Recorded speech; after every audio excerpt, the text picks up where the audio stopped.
Film की शुरुआत में वैज्ञानिक डेविड बैनर अपने शरीर पर गामा रेडिएशन का प्रयोग करता है। उसकी पत्नी गर्भवती होती है और उनका बेटा ब्रूस बैनर पैदा होता है। डेविड को शक होता है कि ब्रूस में कुछ अलग शक्ति है। सरकार डेविड के प्रयोग बंद करवा देती है। गुस्से में डेविड अपनी पत्नी को मार देता है और जेल चला जाता है। छोटा ब्रूस सब भूल जाता है। ब्रूस बड़ा होकर वैज्ञानिक बन जाता है।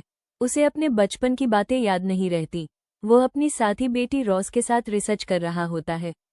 लैब हादसा। एक दिन लैब में गामा रेडिएशन का बड़ा हादसा होता है। ब्रूस अपने साथी को बचाने के लिए खुद रेडिएशन झेल लेता है। सबको लगता है कि वो मर जाएगा, लेकिन वो बच जाता है। पहली बार हल्क बनना। कुछ समय बाद जब ब्रूस को बहुत गुस्सा आता है, वो अचानक एक विशाल हरे दानव में बदल जाता है। हल्क वो लैब तोड़ देता है और जंगल में भाग जाता है। सेना का हमला। जनरल रॉस, बेटी के पिता, हल्क को पकड़ने की कोशिश करते हैं। टैंक, हेलीकॉप्टर और सैनिक हमला करते हैं, लेकिन हल्क बहुत ताकतवर होता है। वो सबको हरा देता है। पिता की वापसी। ब्रूस का पिता डेविड जेल से छूट जाता है। उसे पता चलता है कि ब्रूस में वही शक्ति है। डेविड खुद भी ऊर्जा सोखने वाला शक्तिशाली इंसान बन जाता है। आखिरी लड़ाई। तूफान के बीच पिता और बेटे की भयंकर लड़ाई होती है। डेविड ब्रूस की ताकत छीनने की कोशिश करता है। आखिर में सेना मिसाइल से हमला करती है।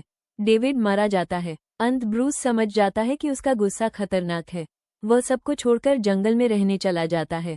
अंत में वो चेतावनी देता है, जब मैं गुस्से में होता हूँ तो मुझे पसंद नहीं करोगे। मिसाइल हमला। पिता डेविड बैनर और ब्रूस के बीच तूफान में जबरदस्त लड़ाई होती है। डेविड ब्रूस की ताकत सोखने की कोशिश करता है, लेकिन उसकी बॉडी इतनी शक्ति संभाल नहीं पाती।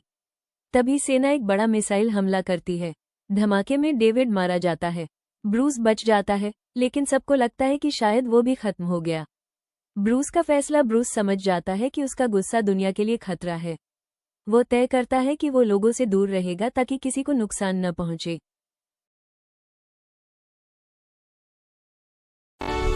पार्ट 2 देखने के लिए लाइक एंड सब्सक्राइब करें।